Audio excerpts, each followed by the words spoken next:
ça, tout là, ce que je dois te dire est peu, ce que je dois taire est beaucoup, mais j'ose dire beaucoup pour que tu dises peu. Te voici au pied de l'arbre sacré. Lave tes mains, prosterne-toi, recueille-toi et prie. Puisse l'humanité tout entière, guérie de l'obsession du greffon, et retourner à l'arbre auquel elle a été enlevée. Contemple cet arbre. Il chante l'univers et l'homme. Chacune de ses branches loue le ciel.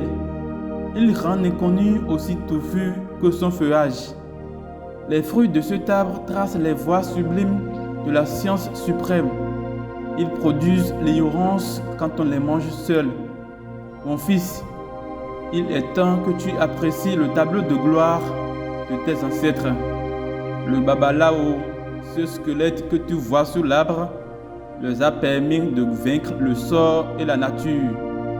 Grâce au précieux héritage laissé par les initiés inconnus, ils ont marqué la vie morale et spirituelle de leur époque. Avant l'histoire, ils ont joui de la béatitude. Leur tête dans l'ombre ne supporte plus aujourd'hui le poids de tous les diadèmes que leur rassemblent leurs descendants.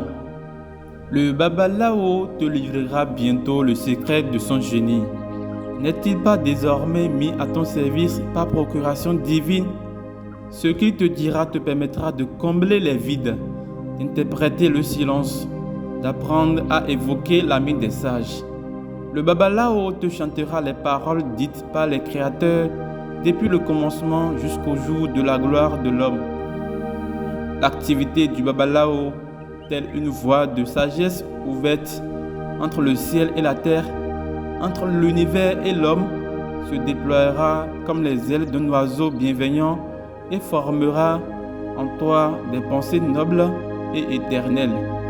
Oh, combien admirable cette formation où le silence parle à travers des signes.